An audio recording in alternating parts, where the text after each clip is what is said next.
Welcome back to The Art of War Applied to Investing. I'm Tony Constantine, your host.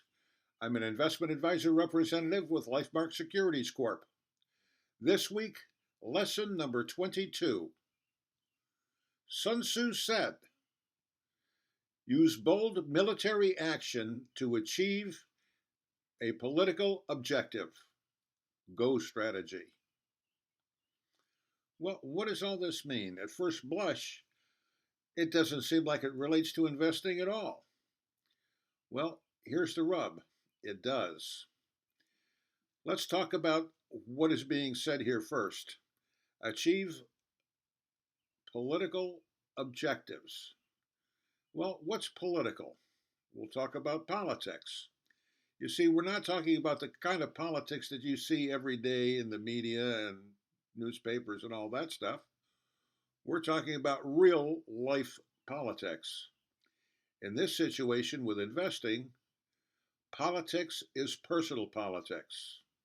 Now, they can change and they can be more expansive, but basically, for investors like you and me, politics concerns two people.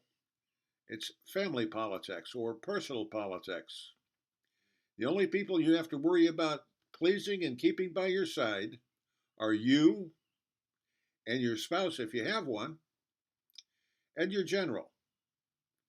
Beyond those two, nobody matters because you, your spouse, your general are all committed to the same goals. And that's what matters. Now let's talk about Go strategy. Go strategy, well, Go is a Chinese board game. It's very old, been around for a long time. And the objective of the game is that there are two participants. At the end of the game, the participant who controls the most squares on the board wins the game. Now, I'm not going to go into how the game's played and all that stuff.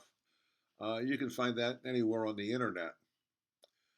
But for right now, understand that strategy and control are key in investing. It's just a question of what you're controlling. Let's look at this from two different perspectives of two very different types of investors. The first investor we're going to look at is the investor who is attempting to initiate a hostile takeover. He has to be concerned about the company's internal politics. He's got to woo some of the key personnel. He's got to intimidate some, and he's got to strike fear into the hearts of the others. Okay, so bold militaristic type action is called for to achieve those objectives and to ultimately take over the company. Plus, he has to have fantastic strategy because he wants to take over the company without destroying its inherent value.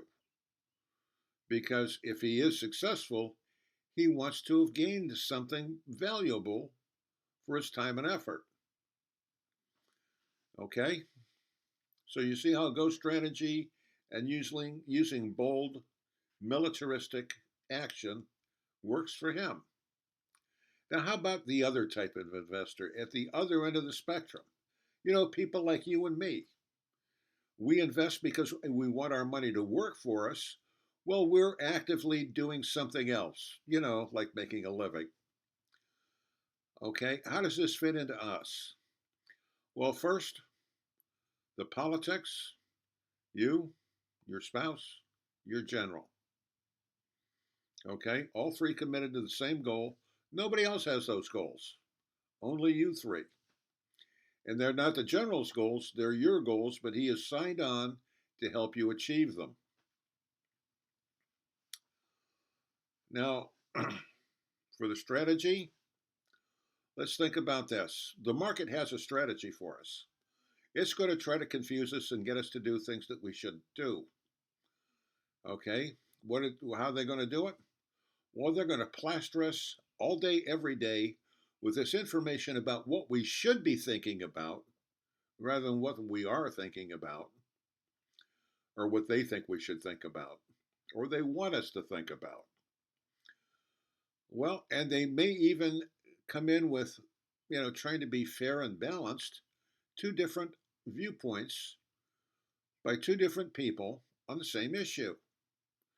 And then they'll let them battle it out on, national television, and we can make up our own minds. Well, if we think one or the other is right, they don't care which one, and it really doesn't matter. If you think one is right and you want to take action on it, I will caution you up front, talk to your general first. Why? Well, first, if you start taking action without getting his commitment to that action, you may lose him. He could just say, hey, I didn't sign on for this. You're on your own. I quit. Secondly, why is he going to take that kind of an attitude? Well, let's think about it. You've worked with this guy or lady. You've set up a plan. You've got a prudent decision-making process in place.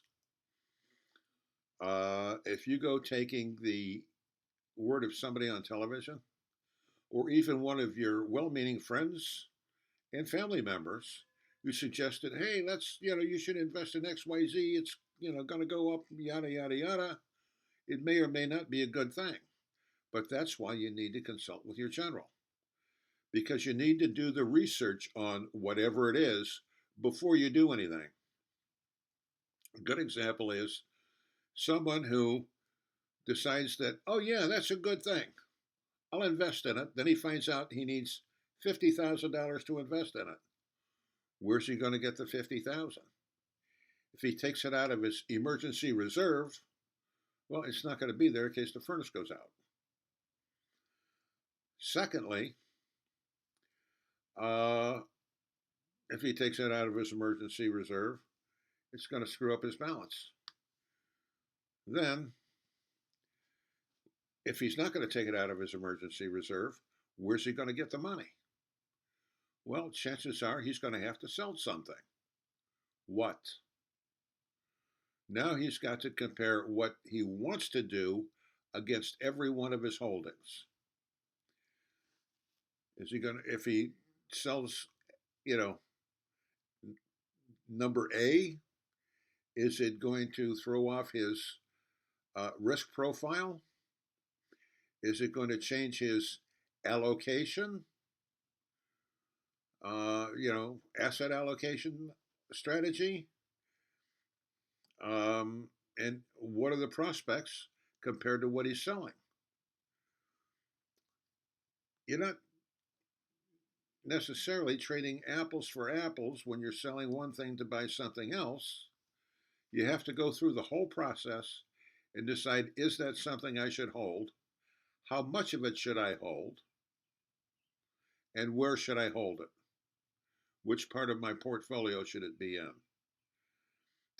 These things all have to be taken into consideration, how they're going to affect everything else in your portfolio. Depending on what is in your portfolio, you may already own some of it. You don't know. That's why you need to consult with your general before you do anything. And you have to be very militant about consulting your general and sticking with your plan. No matter what you hear, or where you hear it, or who you hear it from, stick to your plan. Anything else will be dangerous. You could wind up shooting yourself in the foot, or perhaps even both feet, which I don't think you want to do. This next message may be of help to you. We all have an idea, at least in our heads, of how we expect our lives to unfold, to include retirement. But have you ever put your plan on paper and checked it to see if it's going to work? If it is going to work, I'm sure you'll be much more happy and contented as you go through life. If it's not going to work, wouldn't you like to know that in time to do something about it? Well, we can help you with that. We can take your numbers, run them through our system, and see if you're going to have the money you think you're going to need to retire on. Now, if you're watching this video series, we are going to do it at no cost or obligation on your part. Simply email me or leave a message through the website requesting to check my numbers along with your contact information and mention the art of war applied to investing just to make sure you don't get charged. The contact information will be on the screen in a moment. If you have any questions or want more information on putting your plan on paper and testing it to see if it's going to work, my contact information will be on the screen in a moment.